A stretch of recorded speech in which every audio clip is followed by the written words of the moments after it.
Okay, तो आज हम लोग थर्मोडायनेमिक्स स्टार्ट करने वाले हैं। पहला question, a thermodynamic system goes from state P1V to 2P1V, right, and PV to P2V। मतलब दो आपको वेरिएबल्स दिए हुए हैं, P1 से 2P1 और वॉल्यूम कांस्टेंट, फिर बाद में प्रेशर कांस्टेंट और वॉल्यूम चेंज होगा V से 2V। ओके, then the work done in the two cases is, तो आपको पता होना चाहिए कि केस वन में आपके पास वॉल्यूम कांस्टेंट है। वॉल्यूम कांस्टेंट है तो वर्क डन जीरो होता है। क्यों? क्योंकि work done is integration from V1 to V2 PdV, और dV जीरो हो गया तो फिर वर्क डन जीरो, क्योंकि change in volume is zero. So work done is zero when there is no change in volume, ये पता होना चाहिए। केस टू, मतलब आपको कम से कम ये समझ में आ गया कि ऑप्शन सी और डी तो नहीं हो सकते अब, राइट। ओरली बोलोगे तो ऑप्शन नंबर बी आएगा। क्यों भी आएगा? क्योंकि दोनों जीरो नहीं हो सकते, जीरो जीरो नहीं हो सकता। जब वॉल्यूम चेंज हो रहा है तो वर्क डन होगा ही। ओके, जब वॉल्यूम चेंज हो रहा है तो वर्क डन होगा ही, जब वॉल्यूम चेंज नहीं हो रहा तो वर्क डन जीरो होगा। मतलब पहला ऑप्शन जीरो, दूसरा नॉन जीरो। दूसरा नॉन जीरो कौन सा है? PV1। खत्म, आंसर खत्म। लेकिन फिर भी मैं कर देता हूँ, जब प्रेशर कांस्टेंट है, केस टू में प्रेशर कांस्टेंट है, तो वर्क डन आपको पता है V1 to V2 PdV, simple, right, good. तो P कांस्टेंट है तो बाहर V1 to V2 dV, then P integration of dV is just V between limits V1 and V2, so that is P V2 minus V1, upper limit minus lower limit करते हैं integration में। P upper limit V2 final volume 2V और initial volume V, तो 2V minus V is V, तो PV। तो option number B आ गया आपका। बहुत सिंपल सा क्वेश्चन था, there was nothing in this, कुछ भी नहीं है, जीरो और नॉन जीरो इतना पता होना चाहिए। ये ओरल क्वेश्चन था। Okay, good. Next question, if R is universal gas constant, the amount of heat needed to raise the temperature of 2 mole of an ideal monatomic gas from 273 to 373 Kelvin when no work is done। Work done नहीं हुआ है यहाँ पे, there is no work done. हमको 2 mole of gas दिया है और उसका टेम्परेचर हमको 273 से 373 केल्विन करना है। हमको पता है थर्मोडायनामिक्स का first law, delta U delta Q, मतलब amount of heat added is equal to a part of it is used to increase the internal energy and other part is used to do work। तो हमको बोल दिया कि no work is done, work done तो हुआ नहीं है, तो delta Q is equal to delta U हो गया, since work done is zero, work done is zero, right. फिर आपको you should know how do you find out delta U, ये पता होना चाहिए आपको। डेल्टा यू कैसे फाइंड करते हो? अमाउंट ऑफ हीट तो निकालना ही है आपको, ये आपको पता होना चाहिए। NCV डेल्टा टी होता है, ये पता होना चाहिए। और गैस कौन सा है? मोनोएटॉमिक गैस है। मोनोएटॉमिक गैस के लिए आपको CV पता होना चाहिए। मोनोएटॉमिक गैस के लिए CV पता होना चाहिए। N की वैल्यू 2 है और मोनोएटॉमिक गैस के लिए CV होता है 3/2 R, ये मैंने कल भी बताया था।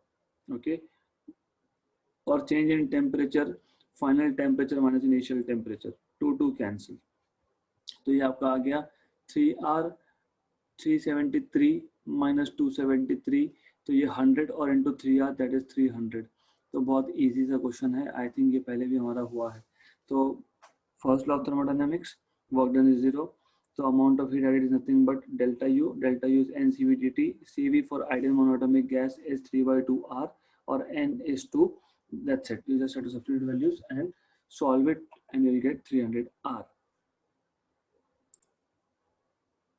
Next question is again simple, if the ratio of specific heat of a gas at constant pressure to that of constant volume is gamma, हमको already पता है gamma is Cp by Cv, the change in internal energy of a mass of gas when the volume changes from V to 2V at constant pressure। तो हमको बोला है कि constant pressure पे, right, constant pressure पे जब volume change हो रहा है V to 2V, तो how much is the change in internal energy, what is delta U basically, ये हमको पता है। डेल्टा यू होता है NCV delta T, this is already what we know. और ये NCV मैंने कल ही बताया था, R अपॉन गामा माइनस 1 होता है delta T, right. Okay, so what you can do is this, आपको पता है कि आप बेसिकली आर डेल्टा टी को पी डेल्टा लिख सकते हो, क्यों? Because P V is equal to N R T है, P V is equal to N R T होता है, right? This is what you should know. तो अगर मैं डेरिवेटिव लेता हूं तो P delta V is equal to N R delta T, derivative लिया तो P change in volume delta V N R delta T. अगर ये नहीं समझ में आता तो ऐसा लिख सकते हो आप, taking derivative with respect to temperature, तो P constant dv by dt is equal to N R D T by D T is 1। तो ये जो dt है इसको यहाँ शिफ्ट कर दिया मैंने, तो मुझे मिलेगा p dv is equal to N R D T, सिर्फ d की जगह पर डेल्टा लिख रहा हूँ तो ये मुझे मिल गया डेल्टा, सिंपल, राइट? तो therefore I can write change in internal energy delta u as n तो गया, एन आर डेल्टा टी तो गया, एन आर डेल्टा टी के अब आप लिखोगे p delta v upon gamma minus 1, so that is p delta v is final volume minus initial volume upon gamma minus 1। p final volume आपके पास 2v है, initial volume v है upon gamma minus 1, तो ये आ जाएगा pv raised to gamma minus 1। तो आपको मिल गया pv upon not raised to upon gamma minus 1, तो ये आ गया option number C. Extremely simple question था, हमको पूछा है what is change in internal energy, हमको पता है N C V delta T है, तो सी वी पता है आर अपॉन गामा माइनस 1 है, ये हमने कल देखा था formula. N R delta T की जगह पे मैं पी डेल्टा वी लिख सकता हूँ, तो delta U is P delta we upon gamma minus 1, delta V is final volume minus initial volume, final is 2v, initial is v, तो finally मिल गया P V upon gamma minus 1। तो extremely simple question था। Next question, in an isothermal reversible process, if the volume of 96 gram of oxygen at 27 degree is increased from 70 liters to 140 liters, तो ध्यान देना आपको initial volume दिया है 70 litres, मैं इसको कन्वर्ट नहीं करूंगा, ऐसा मैं क्यों नहीं करूंगा समझेगा आपको। फाइनल दिया है 140 लीटर्स, टेम्परेचर दिया 27 डिग्री सेल्सियस मतलब 300 केल्विन, और मास दिया है 96 grams. then the work done by the gas will be, याद रखना isothermal process, isothermal process ये याद रखना। isothermal process में वर्क डन का फॉर्मूला आपने थ्योरी में डिराइव किया है, और ये अभी डिराइव नहीं करने वाले हम लोग, क्योंकि ये पता होना चाहिए। isothermal process, जो प्रोसेस कांस्टेंट टेम्परेचर पे होता है उस केस में nRT natural log of V2 by V1 ये होता है फॉर्मूला फॉर वर्क डन, ये आपको पता होना चाहिए। स्मॉल एन हमको पता है, स्मॉल एन मतलब number of moles is m upon capital M, number of moles is mass upon molecular weight, RT log of V2 by V1। अब मैंने कन्वर्ट नहीं करने के लिए बोला था क्योंकि V2 by V1 का रेशो होगा, तो रेशो जब होता है तो आपको ऐसा यूनिट्स में कन्वर्ट करने की जरूरत नहीं है। कब कन्वर्ट करते हो? जब 1 लीटर में दिया है 1 मीटर क्यूब में दिया है, तो तब दोनों को एक ही सिस्टम में लाओ, अदरवाइज जरूरत नहीं है। 96 gram oxygen 32 molecular weight, R as it is, temperature 300 kelvin, right, log of 140 by 70 V2 by V1, तो ये आपका आ जाएगा, दिस इज 1 जा एंड दिस इज 3 जा, 3 into 3 that is 900 R, 900 R log of 2, 900 R natural log of 2 मतलब log to the base 10, ये भी एक प्रॉब्लम है। आप this thing you have to make sure कि ऑप्शन नंबर सी नहीं है ये, क्योंकि फॉर्मूला में नेचुरल लॉग होता है और यहाँ पे लॉग टू द बेस 10 दिया है, तो आपको पता होना चाहिए कि आपको नेचुरल लॉग को बेस 10 में कैसे कन्वर्ट करते हो, तो 2.3 से मल्टीप्लाई करते हो आप, तो 2.3 into 900 R log to the base 10 of 2, so work done is 2.3 900 R log to the base 10 of 2, log to the base 10। तो गलती से भी अगर आप लोगों ने ये फॉर्मूला में लॉग नेचुरल लॉग की जगह बेस 10 ले लिया, तो आप लोग ऑप्शन सी टिक करने वाले हो, मतलब +4 की जगह पे -1 होने वाला है। तो आइडिया ये है कि इस क्वेश्चन में आपको सिर्फ work done in an isothermal process का फॉर्मूला याद रहना जरूरी था।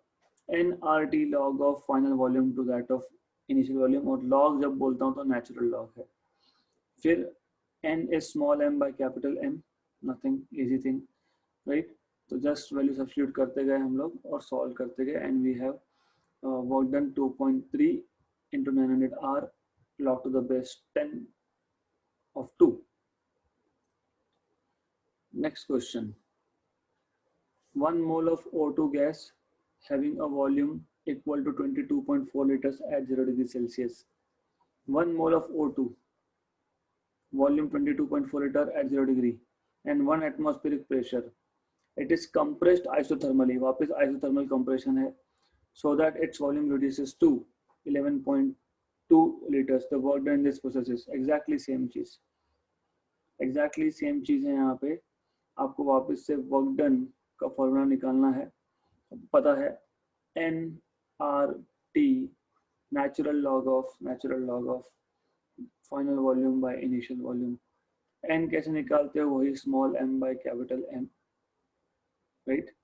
Okay, by the way, have we been given directly 1 mole, तो मैं small m by capital M क्यों लिखूंगा? क्योंकि डायरेक्टली दिया है, तो मैं नहीं लिखने वाला ये।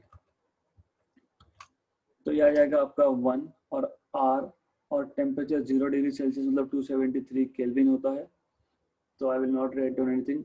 और R की वैल्यू भी लिख दोगे तो बेटर है। आपको पता है R की वैल्यू होती है 8.31 इंटू टेम्परेचर, तो 273 केल्विन हो गया, log of V2 by V1, V2 is just a minute,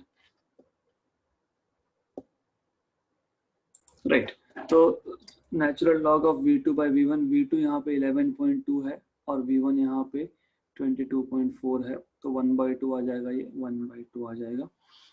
तो ये आपका आ जाएगा 8.31 into 273 into log of 1 minus log of 2, log of 1/2 is log of 1 minus log of 2। तो आपको सिर्फ यहाँ पे मल्टीप्लाई करते रहना है। log of 1 is 0 minus log of 2, तो माइनस log of 2 आ जाएगा ये। तो you just have to solve this, and log of 2 आपको पता होना चाहिए। After you substitute all the values you will get your required answer. तो आपको वो सिर्फ मल्टीप्लीकेशन करना है, दैट्स इट। ओके, बहुत सिंपल है, तो इजी है ये, दिस इज एक्सट्रीमली सिंपल। आपको सिर्फ वैल्यू सब्स्टिट्यूट करनी है यहाँ पे भी, so it's nothing, basically it's quite simple thing. Next question, work done per mole in an isothermal change is. ये तो हम लोग कब से कर रहे हैं, work done per mole in an isothermal change is. अभी वर्क डन का फॉर्मूला मैंने आपको ऑलरेडी बता दिया। I have told you already what is the formula for work done. Okay, so work done per mole हम लोग अभी use करके ही सॉल्व कर रहे थे, तो this is work done per mole. NRT V2 by V1, natural log of V2 by V1, n की value 1 थी, मैंने अभी लिखा ना, NRT natural log of V2 by V1 पर मोल, मतलब एक मोल के लिए, मतलब डिवाइड बाय n कर दोगे तो n की वैल्यू 1 डाल दोगे, हो गया सिंपल। ऑप्शन नंबर सी। ये भी इंपॉर्टेंट क्वेश्चन है, 7th। तो 7th question, right, so work done in adiabatic change in a gas depends on.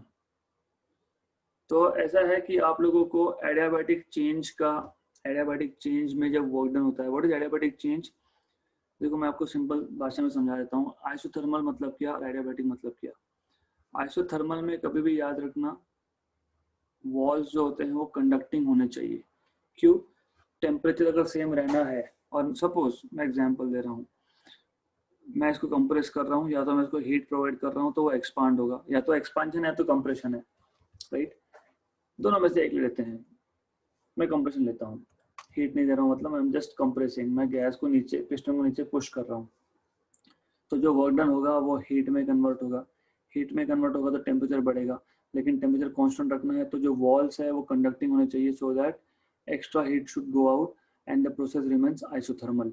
Isothermal में वर्क डन होता है NRT natural log of V2 by V1।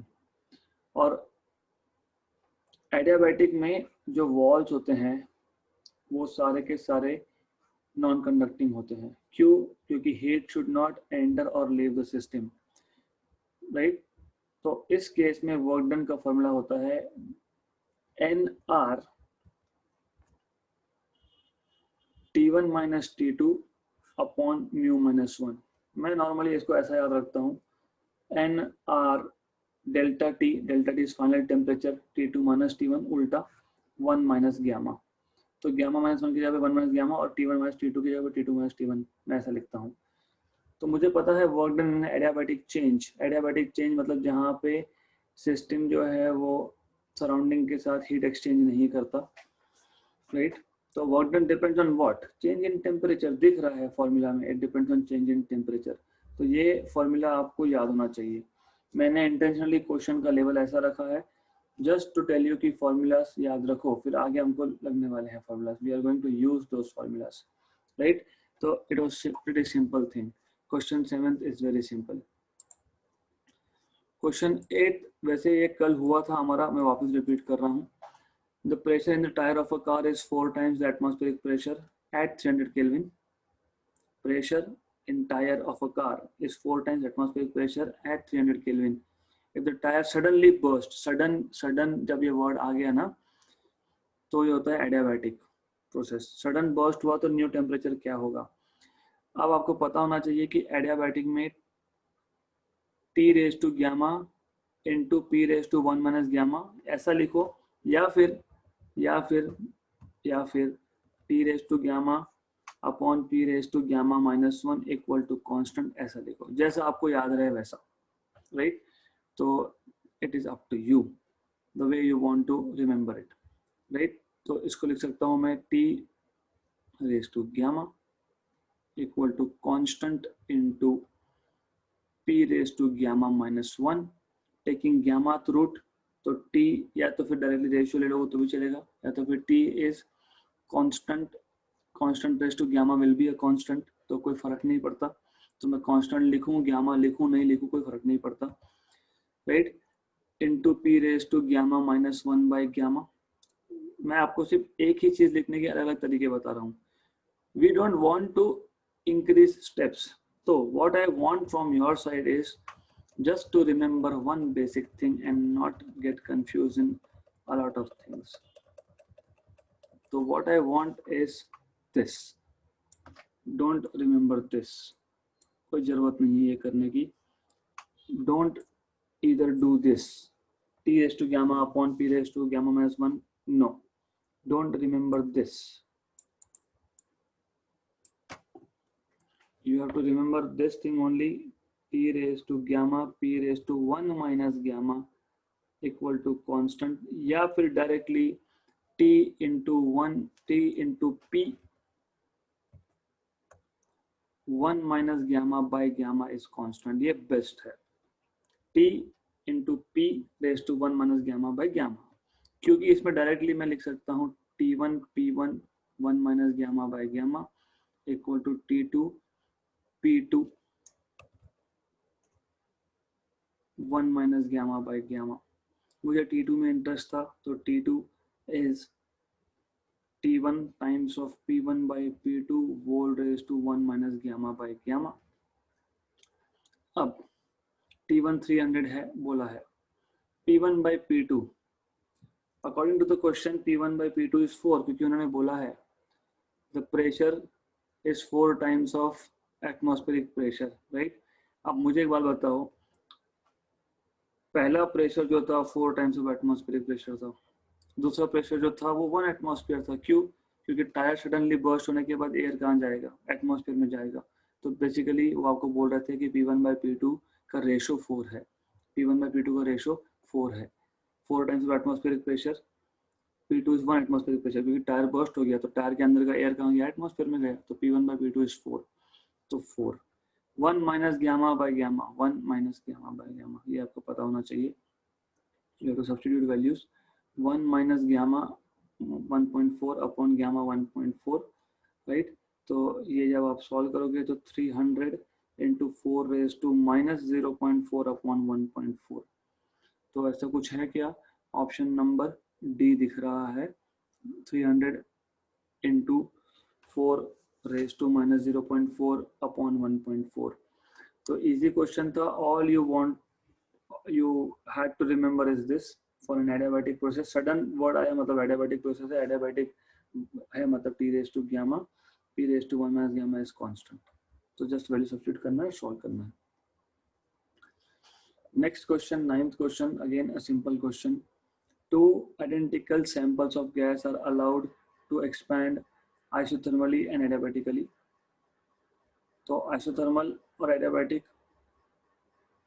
identical samples of gas, same type of gas, it is allowed to expand isothermally and adiabatically। तो work done is, अब isothermal में work done ज्यादा होगा या फिर adiabatic में ज्यादा होगा या तो दोनों में इक्वल होगा, राइट? बहुत सिंपल है, मैंने अभी आपको बताया था in last to last question somewhere here, right? अब एडियाबैटिक में क्या होता है ना, एडियाबैटिक में क्या होता है ना कि जो हम लोग हीट सप्लाई करते हैं, हम लोग हीट सप्लाई करते हैं यहाँ पे नॉर्मली वो वर्क डन करने के काम में आता है, राइट? आइसोथर्मल में और एडियाबैटिक में, आइसोथर्मल में the amount of heat you are supplying it does work to move the piston, right? And in adiabatic process you can not supply heat. So अगर ऐसा नहीं याद रहता तो मैं तुमको और एक तरीके से बता देता हूँ, doesn't matter, it is a simple thing, because work done in isothermal process is greater than work done in adiabatic process। ये actually oral question है, theory question है, but you have to understand why। isothermal process के लिए अगर मैं delta Q equal to delta U plus delta W लिखता हूँ isothermal में डेल्टा U 0 होता है। तो for isothermal process you must know that delta Q is just delta W because delta U change in internal energy is 0। For adiabatic process में तो तुम heat ही supply नहीं कर सकते, डेल्टा Q is 0 मतलब delta U plus delta W is 0। तो delta W is minus delta U, right? तो negative sign आ गई, तो यहाँ से भी बोल सकते हो आप कि work done in adiabatic is less than isothermal. But ये ओरल क्वेश्चन था, अगर ओरली नहीं समझ में आता है तो first law of thermodynamics use करना समझने के लिए, आपको first law of thermodynamics use करना। मैं ज़्यादा घुमाना नहीं चाहता हूँ, otherwise I have to go into basic theory of it which I don't want to do. तो delta Q is delta U plus delta W। Isothermal में डेल्टा U 0 तो delta W work done is just amount of heat added. Adiabatic में heat add ही नहीं कर सकते, तो उस केस में वर्क डन जो भी होगा इंटरनल एनर्जी यूज करके होगा। So work done is negative delta U, that means work done in adiabatic is less than isothermal. तो किस में ज्यादा है वर्क डन? तो you can see option A. अगला question, again it is important question and very good question. The slopes of isothermal and adiabatic curves are related by। बहुत easy question है और बहुत सिंपल क्वेश्चन है और ये पता भी होना चाहिए आपको। पहली बात तो स्लोप मतलब हम लोग क्या करते हैं, हम लोग प्रेशर और वॉल्यूम प्लॉट करते हैं। सपोज एक प्रोसेस है, ए से बी सिस्टम गया, या फिर उल्टा भी ड्रॉ कर सकता हूँ मैं, ऐसा भी कर सकता हूँ, ए से बी सिस्टम गया मतलब एक्सपेंशन है, वहाँ पे एक्सपांड होगा तो गैस का वॉल्यूम कम होगा, सॉरी प्रेशर कम होगा। If volume increases pressure decreases. आपको सिर्फ ये पता होना चाहिए, मैं कंपैरिजन में लिख रहा हूँ isothermal process, adiabatic process. Isothermal process में बॉयल्स लॉ भी होता है, मतलब PV is equal to constant. यहाँ पे PV raise to gamma constant होता है, राइट? PV डायग्राम का स्लोप मतलब क्या, जैसे XY एक्सिस जब आप प्लॉट करते हो तो उसमें स्लोप मतलब dy by dx। याद रखना, अगर आप x और y प्लॉट कर रहे हो तो किसी भी लाइन का स्लोप होता है dv बाई dx, ये होता है स्लोप, ये पता होना चाहिए। तो पीवी डायग्राम में dp बाई dv, क्योंकि y की जगह पे p और x की जगह पे v, ये होगा स्लोप। आपको स्लोप कंपेयर करने के लिए बोला है। तो मुझे बेसिकली मतलब करना क्या है, मुझे बेसिकली ये करना है कि मुझे डेरिवेटिव लेना है। डेरिवेटिव लूंगा ना मैं दोनों का, pv इक्वल टू कॉन्स्टेंट है तो p as it is derivative of v plus v as it is derivative of p equal to constant. p, क्योंकि आपको डेरिवेटिव का प्रोडक्ट रूल पता होना चाहिए। दो पैरामीटर का प्रोडक्ट अगर है जैसे p इंटू वी, उसका डेरिवेटिव ले रहे हो तो p कांस्टेंट v का derivative plus v constant p का डेरिवेटिव। फिर अगर बोला होगा आइसोबारिक प्रोसेस है तो dp 0, आइसोकोरिक है तो dv 0। तो अब यहाँ पे कुछ नहीं बोला, यहाँ पे सिर्फ बोला है आइसोथर्मल एडियाबैटिक कर्व, बात खत्म। तो p dv plus v dp equal to 0। 0 क्यों? क्योंकि जब मैंने डेरिवेटिव लिया तो कांस्टेंट का डेरिवेटिव 0 होता है, ये पता होना चाहिए, राइट। सो कांस्टेंट का डेरिवेटिव 0 होता है, this is what you should know. तो यहाँ से मुझे क्या मिलेगा, पहले मैं एक साइड सॉल्व कर लेता हूँ, फिर I will go to adiabatic. मुझे यहाँ से ये मिलेगा p dv is equal to minus v dp, okay. तो मुझे मिल जाएगा dp by dv, dp by dv minus p by v, equation number 1। याद रखना dp बाई dv आ गया मतलब स्लोप ऑफ आइसोथर्मल कर्व आ गया आपके पास minus p by v, right. तो मैं इसको डिनोट कर देता हूँ, स्लोप मतलब m, आइसोथर्मल, यहाँ पे स्मॉल m मास नहीं है, आइसोथर्मल कर्व का स्लोप है। सिमिलरली अगर आप यहाँ पे डेरिवेटिव लोगे एडियाबैटिक में तो क्या होगा, वो ऐसा होगा v p as it is v raise to gamma का डेरिवेटिव, आपको याद होगा x रेज टू n का derivative, n x raise to n minus 1 ऐसा लिखते हो, तो gamma v raise to gamma minus 1 dv equal to, बाद में पहले प्लस मैंने प्रेशर को एज इट इज रखा, v रेज टू गामा का डेरिवेटिव लिया, फिर मैंने v रेज टू गामा को एज इट इज रखा, प्रेशर का डेरिवेटिव लिया, और राइट हैंड साइड पे कांस्टेंट है, उसका डेरिवेटिव 0 ही आता है। गुड इनफ, डेरिवेटिव्स आपको लेते आने चाहिए, you should know how to take derivatives. p gamma v raised to gamma minus 1 dv equal to minus v raised to gamma dp। तो मुझे चाहिए था dp by dv, so dp by dv is negative p gamma v raised to gamma minus 1 upon v raised to gamma, right. मैं सिर्फ solve कर रहा हूँ, मैं कुछ नहीं कर रहा हूँ और इसके अलावा I am just solving it. तो ये आ जाएगा आपका minus gamma p upon v gamma, और ये जो v raise to gamma minus 1 है इसको नीचे ले गया तो v raise to minus gamma minus 1 होगा, राइट। क्योंकि ऊपर का नंबर नीचे ले जाओगे तो पावर प्लस का माइनस होगा, राइट। तो ये आ जाएगा minus gamma p v raise to gamma, और ये v raise to minus gamma plus 1, minus वो ब्रैकेट ओपन कर दिया, तो मैं एक एक स्टेप ले रहा हूँ डिटेल में। Minus gamma p raise to p upon v raise to gamma minus gamma plus 1। ऐसा क्यों किया? क्योंकि बेस सेम है तो पावर्स का एडिशन होता है। तो ये आ गया आपका minus gamma p upon b, p upon b, minus gamma plus gamma cancel, तो ये आ गया आपका माइनस गामा। लेकिन अभी एक चीज ध्यान दो, ऐसा करता हूं मैं इसको लिखता हूँ गामा और माइनस साइन यहाँ ले जाता हूँ, तो gamma minus P by V क्या था minus P by V, slope of isothermal है ना। देखो स्लोप ऑफ आइसोथर्मल क्या है हमारे पास, minus P by V, so slope of isothermal. और ये dp बाई dv हम एडियाबैटिक के कर रहे हैं तो ये स्लोप ऑफ एडियाबैटिक है, तो स्लोप ऑफ एडियाबैटिक है ये, स्लोप ऑफ एडियाबैटिक।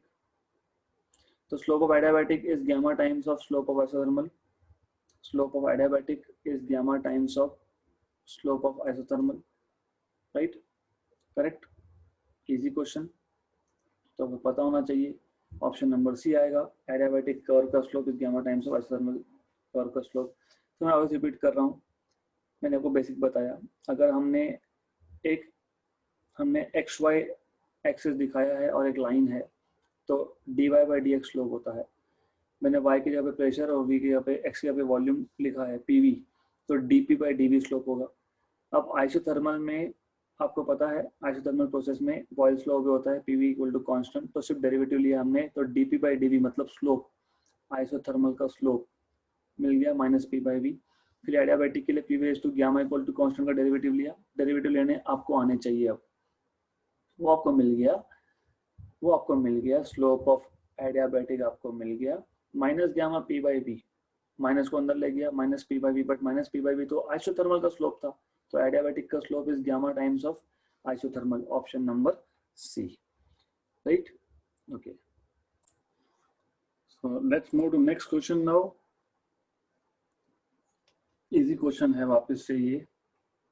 इजी क्या है तो मैंने बताया ये आपको। The amount of water in adiabatic process, मैंने अभी बताया था amount of water in adiabatic process, मैंने अभी भी फॉर्मूला बताया। एडियाबैटिक प्रोसेस में वॉल्टन का हमने डायरेक्टली फॉर्मूला लिखा था just now, n r T2 minus T1 upon 1 minus gamma. यहाँ पे टेम्परेचर T से T1 हो रहा है, मतलब फाइनल टेम्परेचर जो है T1 है, इनिशियल T है। फाइनल इज देखो changing from T to T1, तो इनिशियल टेम्परेचर जो होगा, मैं कंफ्यूजन होता रहेगा तो फाइनल टेम्परेचर TF और T इनिशियल ऐसा लिख लो। यहाँ पे इनिशियल टेम्परेचर कैपिटल T है, फाइनल टेम्परेचर जो है वो T1 है। सिंपल है, सब्स्टिट्यूट करो, हो गया। n मतलब वो 1 मोल ऑफ गैस मान लो, r T final, what is T final, T1, what is T initial, T upon 1 minus gamma, तो मैं इसको लिख सकता हूँ r T minus T1 upon gamma minus 1, तो ऑप्शन नंबर बी, खत्म। क्या था उसमें, रेडीमेड फॉर्मूला था, that's it, nothing, just value substitute किए, माइनस साइन एडजस्ट की, हो गया। Carnot engine working between 300 Kelvin to 600 Kelvin has work output of 800 joule per cycle. What is the amount of heat supplied to the engine from the source per cycle? Good, right. Right. तो Carnot engine में basically होता क्या है, मैं आपको quickly बता देता हूँ।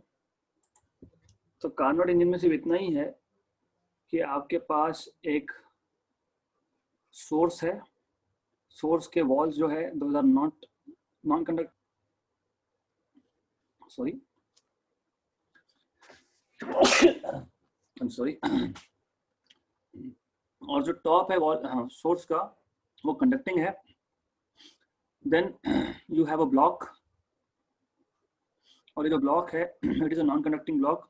Then is a sink, sink के जो वॉल्स होते हैं वो नॉन कंडक्टिंग होते हैं, और जो टॉप होता है सिंक का वो कंडक्टिंग होता है। उसके बाद हमारे पास एक सिलेंडर है, सिलेंडर का बॉटम जो है वो बेसिकली कंडक्टर है, बॉटम है, I will show it in red colours, जो कंडक्टिंग बॉटम है, piston side walls non conducting, source T2 depend करता है book to book, T3 T4 बोलते हैं सिंक टेम्परेचर को, सो इट ऑल डिपेंड। तो मैं सिंपल बता रहा हूँ आपको very quickly, this is source, this is some block, this is sink, right. So the idea,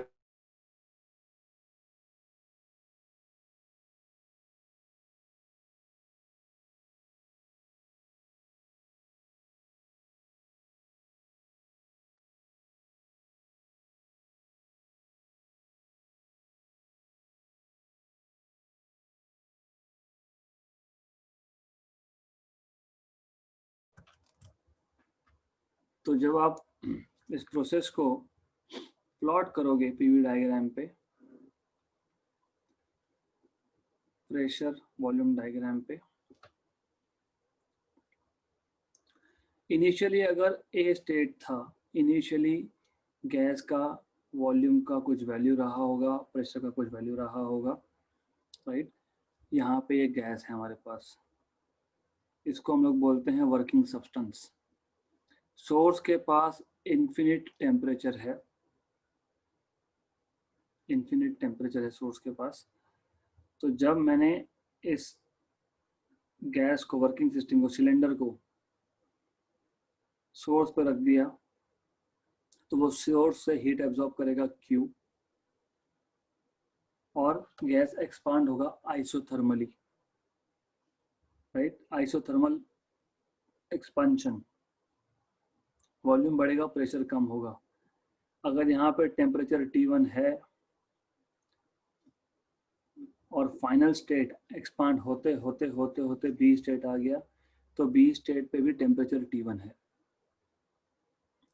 कुछ कुछ बुक्स में यहाँ पे T1 बोलते हैं, यहाँ पे T2 बोलते हैं, फिर बोल देते हैं कि T1 equal to T2 equal to high temperature, ऐसा भी चलेगा, राइट, ऐसा भी चलेगा। फिर उस केस में आप सिंक के टेम्परेचर को T3 और T4 बोलोगे, लो टेम्परेचर बोलोगे, मतलब लो टेम्परेचर, और यहाँ पे T1 T2 बोलोगे और हाई टेम्परेचर बोल दोगे इसको, राइट। अब हमने पहले क्या किया, सिलेंडर को सोर्स पे रखा और उसको एक्सपांड होने दिया गैस को आइसोथर्मली B पॉइंट तक, राइट। देन फिर हमने इस सिलेंडर को ब्लॉक पे रखा, ब्लॉक नॉन कंडक्टिंग है, और तुमने जब इस सिलेंडर को ब्लॉक पे रख दिया, मतलब अब ये ऐसा हो गया सिस्टम,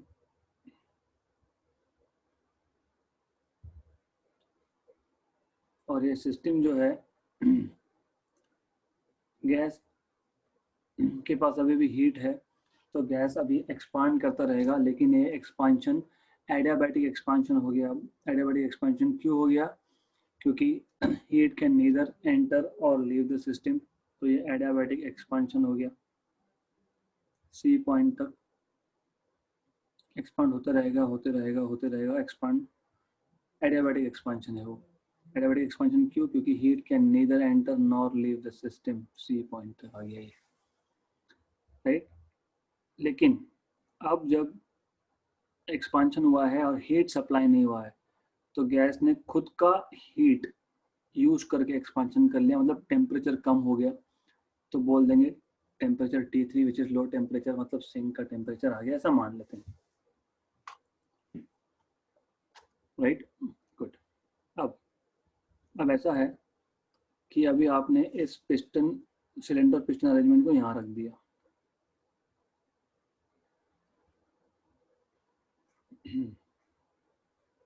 गुड, राइट।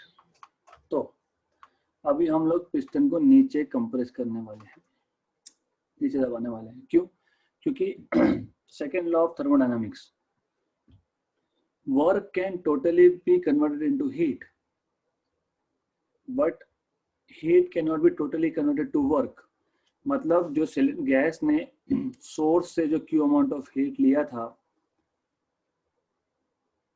उस हीट का जितना वर्क में कन्वर्जन होना था एक्सपांशन के लिए, एक्सपांशन के लिए जितना भी वर्क में कन्वर्जन होना था वो हो गया, लेकिन पूरा नहीं होता है। Total heat can not B converted into total work totally, completely नहीं होता है। मतलब क्या, 10 जूल का अगर मैंने हीट एब्जॉर्ब किया है गैस ने, तो वो 7-8 जूल का वर्क करेगा, लेकिन 2 जूल अभी भी बच जाएगा। तो जो बचा हुआ हीट है, सोर्स से जो हीट लिया उसको जो वर्क में कन्वर्ट किया, जो बच गया वो सिंक को वापस देगा, इसलिए वो कंप्रेशन होगा। लेकिन ये कंप्रेशन आइसोथर्मल है, क्यों, क्योंकि सिंक और गैस में डायरेक्ट कांटेक्ट आ गया, तो आइसोथर्मल कंप्रेशन। कंप्रेशन आइसोथर्मल मतलब वॉल्यूम कम होगा, प्रेशर बढ़ेगा। तो ये आपका आ गया यहाँ पे ये येलो लाइन, आइसोथर्मल। आइसोथर्मल मतलब सेम टेम्परेचर, तो यहाँ पे T3 और T4 इक्वल है, उसको आप T लो भी बोल सकते हो। तो बेसिकली T1 T2 कुछ अलग नहीं है, वो एक ही है। T3 T4 कुछ अलग नहीं है, वो एक ही है। फिर वापस से आपने क्या किया, इस कंटेनर को, सिलेंडर को वापस से यहाँ पे ब्लॉक पे रख दिया और आप कंप्रेस करते रहे। पहले एक्सपांड हुआ था, अब कंप्रेस हो रहा है, लेकिन ये एडियाबैटिक है, क्योंकि अब ब्लॉक पे रखने के बाद heat can not be exchange, तो एडियाबैटिक है। तो फाइनली वो अपने इनिशियल स्टेट तक वापस जाएगा, इनिशियल स्टेट A तक वापस जाएगा गैस, ये हो गया एक साइकिल कंप्लीट।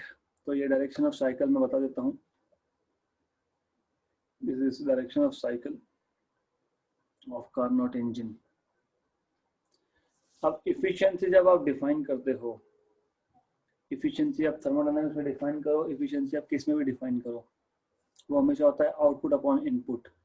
तो यहाँ पे भी आउटपुट अपॉन इनपुट, सिर्फ यहाँ पे वर्क आउटपुट, क्योंकि आउटपुट हमने वर्क के फॉर्म में लिया है और इनपुट हमने सोर्स से हीट के फॉर्म में दिया है। तो heat input, work output upon heat input मतलब W/Q। इसका फॉर्मूला बनता है, देखो अभी कंफ्यूजन होता है ना, इसलिए क्या करना, that is why you should not be writing it like T1 minus T2 upon something something, क्योंकि यहाँ पे 4 टेम्परेचर इन्वॉल्व हो गए। एक्चुअली दो ही है, सिर्फ समझाने के लिए मैंने वैसा लिखा है। तो what you can do is, आप लिख सकते हो हाई टेम्परेचर मतलब temperature of source minus low temperature मतलब temperature of sink divided by high temperature मतलब टेम्परेचर ऑफ सोर्स, राइट। तो ये हो गया work output upon work input का फॉर्मूला, इफिशियंसी का फॉर्मूला, इसको इफिशियंसी बोलते हैं, राइट। अब क्वेश्चन नंबर 12 सॉल्व हो सकता है हमारा after going through little bit of theory. सिर्फ समझ लिया हम लोगों ने कि कार्नोट साइकिल क्या होता है, इंजन क्या होता है।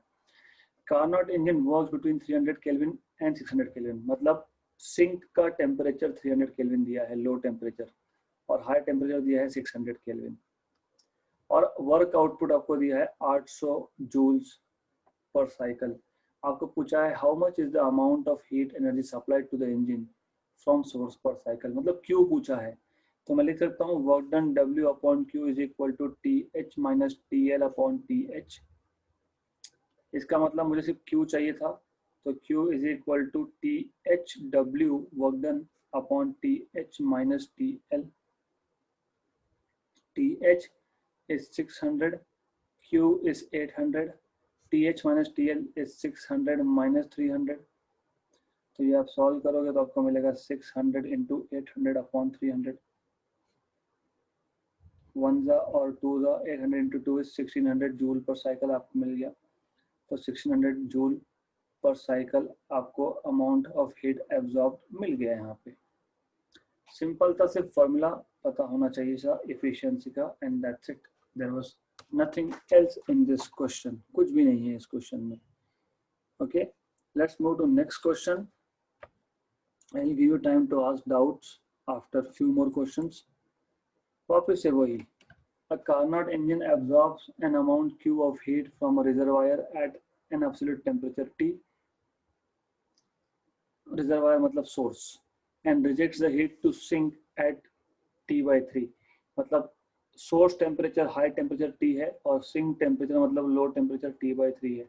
Amount of heat rejected is, amount of heat rejected is जैसे मैंने आपको बताया था, मैं वापस ले जा रहा हूँ आपको लास्ट स्लाइड पे।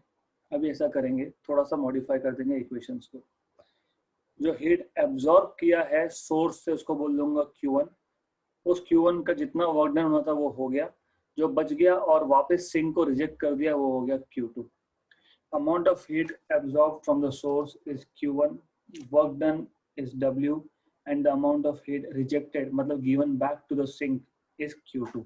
अगर मैं ऐसा लिख लेता हूँ तो इफिशियंसी के फॉर्मूला को हम लोग मॉडिफाई कर सकते हैं।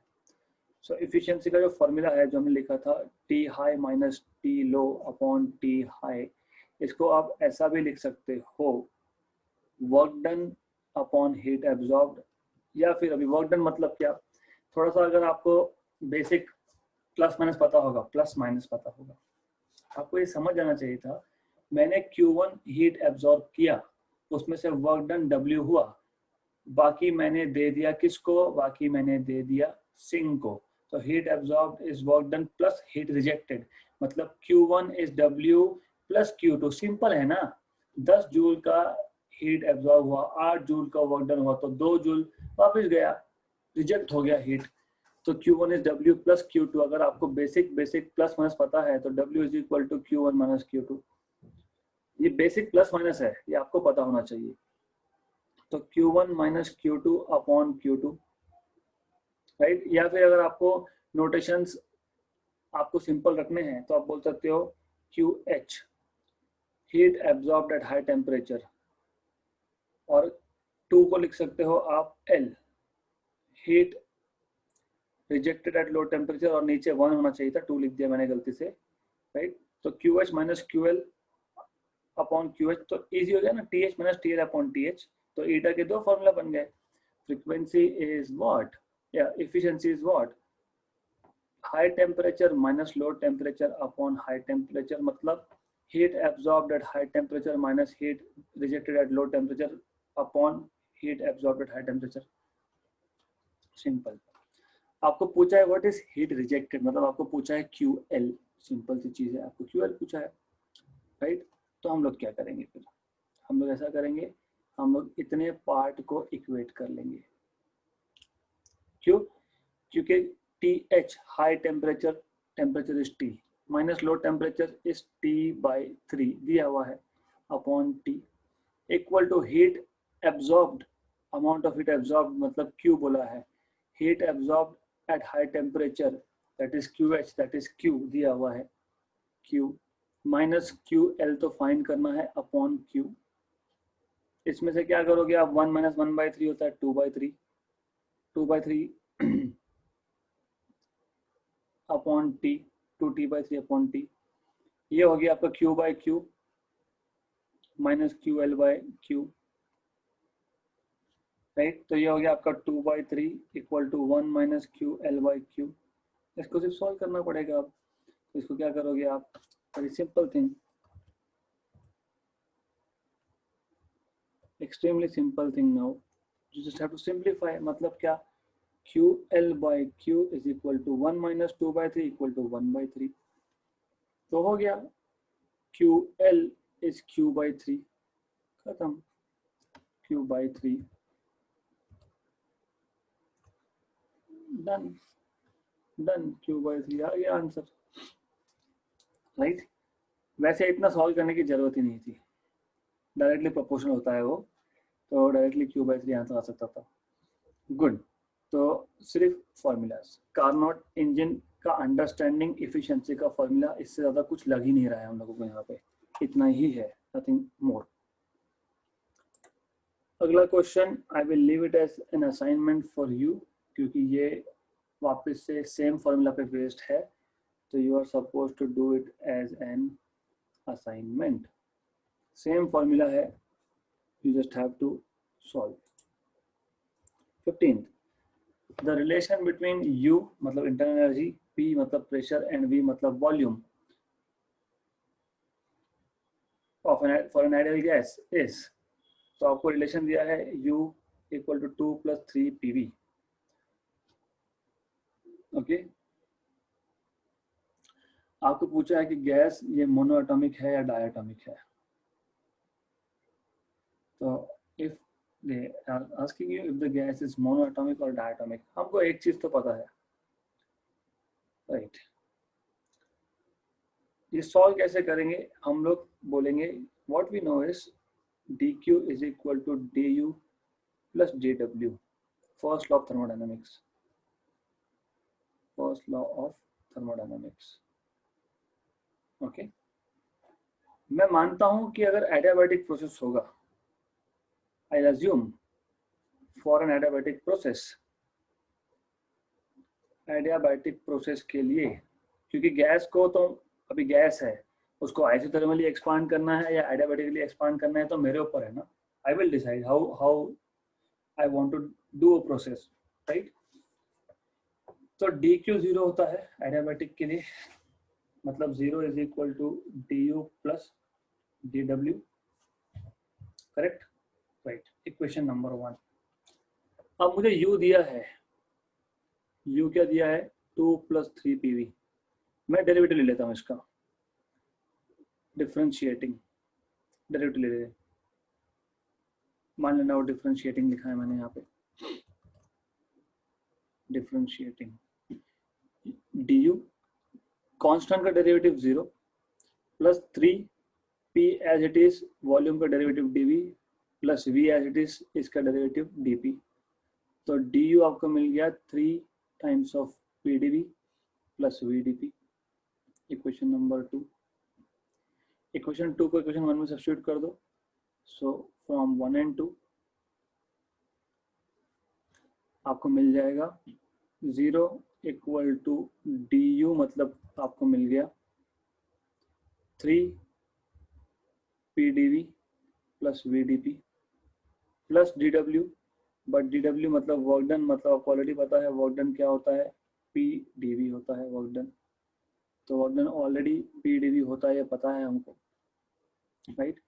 तो मैं करूँगा इसको 3 pdv प्लस pdv मतलब 4 pdv plus 3 times of vdp, 3 into pdv plus pdv और 3 times of vdp. Good enough, easy है. मैं सब क्यों कर रहा हूँ समझेगा आपको इन अ वाइल. तो -4 pdv is equal to 3 vdp, right.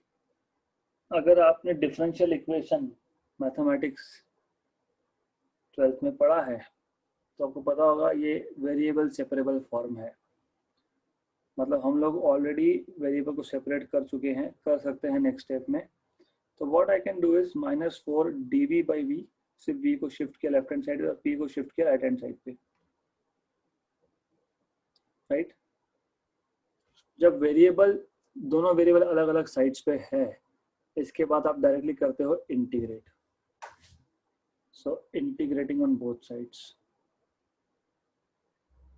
on both sides. -4 constant को बाहर रखा मैंने, इंटीग्रेशन dv बाई v.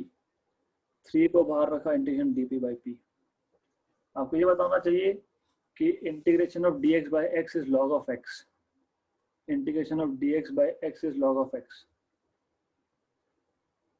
तो -4 integration of dv by v is log of v, natural log of v, equal to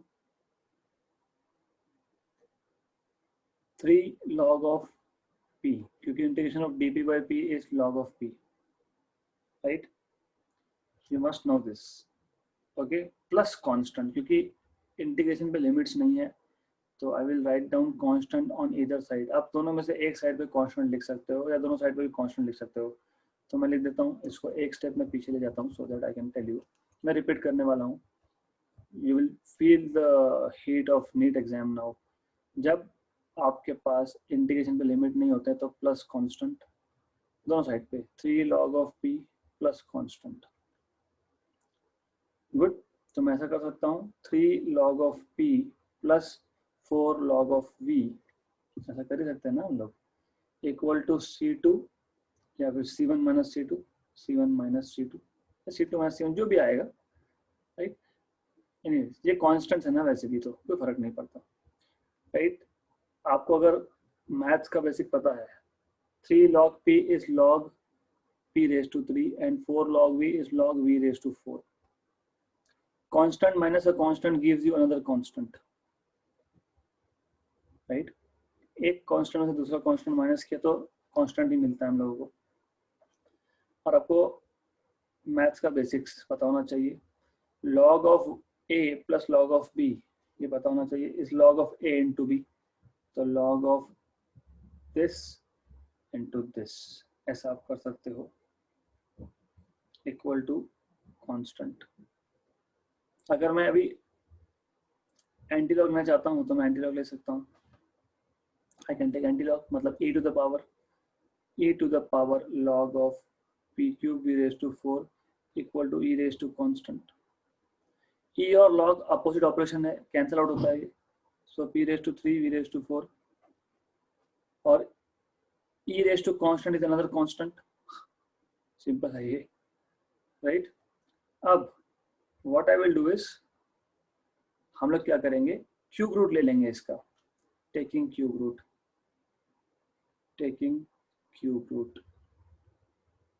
तो cube root लेंगे मतलब p cube v raise to 4 whole raise to 1/3 और c raise to 1/3. मैं पूरा question repeat करूंगा, important question है, right. Good. तो ये आपका आ जाएगा p cube raise to 1/3 p, v 4 raise to 4 का cube root 4/3, constant raise to any number is another again a constant, तो एक नया कांस्टेंट आ गया। अभी आपको याद होगा एडियाबैटिक प्रोसेस के लिए PV raise to gamma is constant आता है। तो अभी कंपेयर करेंगे, कंपेयरिंग विथ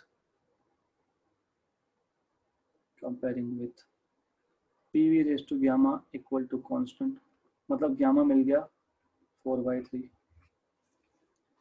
तो गामा मिल गया आपको 4/3। गामा 4/3 कौन से गैस के लिए होता है ये आपको पता होना चाहिए, right, you need to know this. तो ये आपके लिए मैंने रखा है। मोनोएटॉमिक गैस के लिए गामा कितना पता होना चाहिए, डायटोमिक के लिए गामा कितना पता होना चाहिए। अगर मोनोएटॉमिक के लिए गामा 5/3 है, डायटोमिक के लिए गामा 7/5 है, यहाँ तो दोनों ही नहीं है, 4/3 मतलब पॉलीएटॉमिक गैस आएगा फिर, राइट, गुड। तो मैं वापस रिपीट कर रहा हूँ ये क्वेश्चन, आराम से सुन लो क्योंकि बहुत इंपॉर्टेंट क्वेश्चन है। एक्चुअली शॉर्टकट एग्जिस्ट करता है लेकिन आप लोगों को बेसिक्स पता होना चाहिए मैथमेटिक्स का, इसलिए we have to go through this again slowly.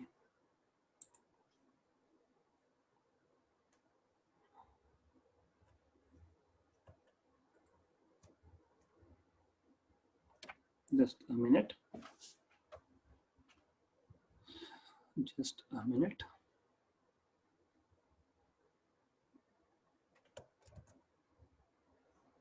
Right, तो हमारे पास क्वेश्चन था, एक मिनट रुक जाओ मैं रिपीट कर रहा हूँ, and you must be able to see my screen now.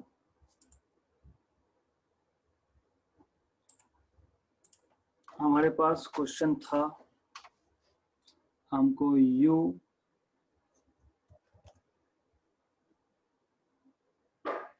Internal energy U equal to 2 + 3 PV दिया हुआ है।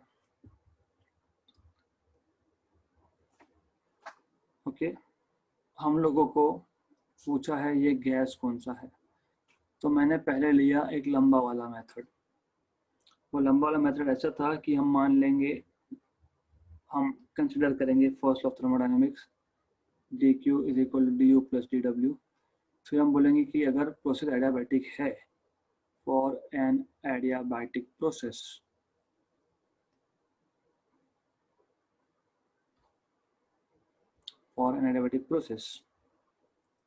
dq इज 0, मतलब आपको मिल गया 0 is equal to du plus dw। फिर मैं इसको यहीं पे सॉल्व करते जाता हूँ। 0 डेरिवेटिव ऑफ u क्या है 2 + 3 PV, और वर्क डन क्या होता है PdV। तो डेरिवेटिव ऑफ 2 मतलब 0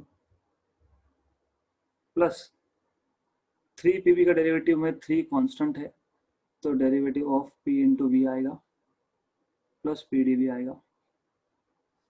मैंने पहले यही किया था, सिर्फ मैंने U का डेरिवेटिव अलग से लिया था फिर सब्स्टिट्यूट किया था। यहाँ पे मैं एक ही स्टेप में करता जा रहा हूँ सब। तो 3 derivative of PV is P constant derivative of V plus V constant derivative of P, okay, plus PdV। तो ये आ गया आपका 3 PdV plus 3 VdP plus PdV, मतलब 4 PdV plus 3 VdP, right? Is there another way out? Yes, there is another way out. दो ways, एक actually 3 methods. पहला method जो मैंने यहाँ पे लिया था ये वाला, थोड़ा लेंदी है, बहुत लेंदी है एक्चुअली, इतना टाइम नहीं होता हमारे पास। यहाँ पे हमने क्या किया, यहाँ पे हमने सिर्फ चीज़ों को अरेंज करते गए, मतलब -4 dV/V equal to 3 dP/P। I am talking about this particular step here. इसके बाद हमने इंटीग्रेट किया, फिर इंटीग्रेशन को सॉल्व किया। dV/V का इंटीग्रेशन log ऑफ V आया था, dP/P का log ऑफ P आया था, राइट। जब आप विदाउट लिमिट्स इंटीग्रेट करते हो, मतलब इनडेफिनेट इंटीग्रल होते हैं, तो कांस्टेंट्स ऐड करने पड़ते हैं, तो कांस्टेंट ऐड की। फिर जस्ट लेफ्ट हैंड साइड में हम लोगों ने पी और वी के टर्म्स रखे, राइट हैंड साइड पे हमने कॉन्स्टेंट्स रखे। देन लॉग के रूल्स अप्लाई किए और सॉल्व करते गए। फिर P V raise to 4/3 equal to constant आया। फिर हमने P V raise to gamma equal to constant से कंपेयर करके बोल दिया ग्यामा इक्वल टू 4/3। पहला मेथड। अगर आपकी जिंदगी मेंटोस जिंदगी बनानी है, आपको दिमाग की बत्ती जलाओ, तो दिमाग की बत्ती कैसे जलती है? दिमाग की बत्ती जलती है बाय पेइंग फुल अटेंशन। ये मेथड 2, मतलब यहाँ तक तो मैंने पहली मेथड सेम रखी है। इसके आगे मैं क्या कर सकता था? इसके आगे हम लोगों ने अभी अभी तो देखा था, क्या देखा था हमने? क्या देखा था? Slope of adiabatic is gamma times of isothermal. मतलब मुझे जहां तक याद आ रहा है ना, मुझे जहां तक याद आ रहा है स्लोप ऑफ, अगर आपको याद नहीं आ रहा तो मैं ले जाता हूँ वापस आपको उस चीज पे, कोई बात नहीं, हम वापस देखेंगे कहाँ किया था, हम वापस जाएंगे, डोंट वरी, वो देखेंगे हम लोग कहाँ पे किया था, यहाँ पे किया था। तो अगर आपको चीजों को प्रॉपर वे में लिखना है तो आपको समझेगा स्लोप ऑफ एडियाबैटिक मतलब dp by dv is gamma with a negative sign p by v, है ना। dp by dv is p by v multiplied with some number. तो मैं क्या इस स्टेप को वैसा नहीं लिख सकता? मैं लिख सकता हूँ, मैं इसको लिख सकता हूँ -3v dp is equal to 4p dv। क्या मैं इसको ऐसा नहीं लिख सकता क्या? dp by dv is equal to -4/3 p by v लिख सकते हैं, राइट। फिर क्या मैं इसको ऐसा नहीं लिख सकता क्या? dp by dv is equal to 4/3 with negative sign p by v, that is dp by dv of adiabatic is equal to 4/3 into dp by dv of isothermal। Compare कर लिया ना हम लोगों ने, राइट। सो कंपेयरिंग, अब ये comparing आपको पता होना चाहिए ये सब। कंपेयरिंग विथ, इसलिए मैंने ये क्वेश्चन ऐसे लिंक में डालता हूँ मैं। पहला आपने खुद सीखा, दूसरा एप्लीकेशन उसका। Comparing with slope of adiabatic m is equal to gamma times of slope of isothermal, मतलब कंपेयर करके मिल गया गामा 4/3, राइट। इजी। ये मेथड 2, मतलब देख के समझ, इस स्टेप के आगे ये सर्कल में जो मैंने इलिप्स में जो दिखाया है उसी से मैं आगे करते गया और मुझे ओरली ही समझ गया कि आंसर क्या आएगा। Good, right. इसके आगे और सिंप्लीफाई कर सकते थे? यस कर सकते थे। कैसे कैसे कर सकते थे तो बताता हूँ आपको कैसे कर सकते हैं हम लोग इसको। How can we further simplify this? That is again a simple task. Just knowledge of thermodynamics is enough. U is equal to 2 plus 3 PV. PV, not PD. Have we known, do we know, have we used U is equal to NCV something something? देखा था ना, NCV something something, right? Good. तो ये use करके भी आप कर सकते हो। कैसे कैसे तो आपको पता होना चाहिए। तो ये आ जाएगा आपका NCV dt equal to 2 plus 3 PV। ये आपको सॉल्व करना पड़ेगा, आपको CV मिल जाएगा। और आपको पता है मोनो एटॉमिक गैस का CV कितना आता है, डायटोमिक का कितना आता है, 3/2 R 5/2 R। और PV is equal to NRT डालोगे आप डेफिनेटली, वो आप करोगे, राइट। तो आपको यहाँ पे CV की वैल्यू ना 3/2 मिलेगी ना 5/2 R मिलेगी, तो इसका मतलब कुछ और मिलेगा, मतलब ये आ जाएगा पॉली एटॉमिक गैस। तो ये 3 मेथड है, 2 मैंने बता दिए, तीसरा आपको खुद को करना है, okay, because I can not give you everything ready to eat, आपको खुद को भी कुछ करना पड़ेगा, राइट।